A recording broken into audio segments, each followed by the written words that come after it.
कमरिया हिलैबू ना। अइलू बंगाल से नाचे गोरी, जम के कमरिया हिलैबू ना।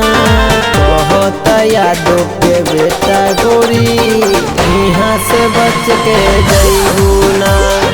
कहता यादो के बेटा गोरी, यहाँ से बच के जइबू ना।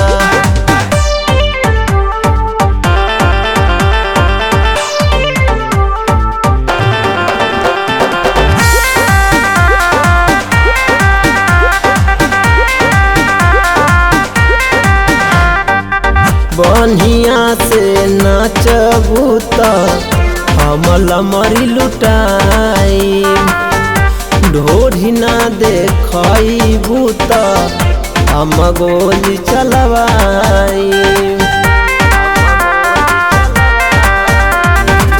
बढ़िया से नाचबू त हम लमरी लुटाई, ढोरी ना देखबू त हम गोली चलवाई। यादो भाई लोग सबके स्टेडवा पर चुमा चिखबू ना। कहता यादो के बेटा गोरी, यहाँ से बच के जइबू ना।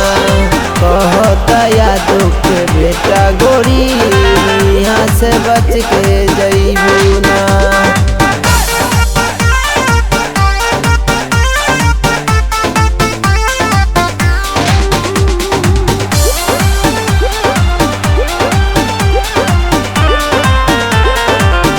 यादो विकास कहे हैरानबाज हो, बढ़िया ना नचबू त हो जाई बवाल हो।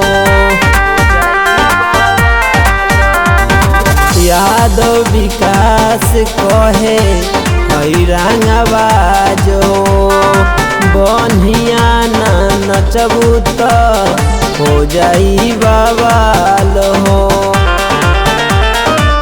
राइटर दीपक निराला संगे बहुते मजा उठैबू ना। कहता यादो के बेटा गोरी, यहाँ से बच के जइबू ना। कहता यादो के बेटा गोरी, यहाँ से बच के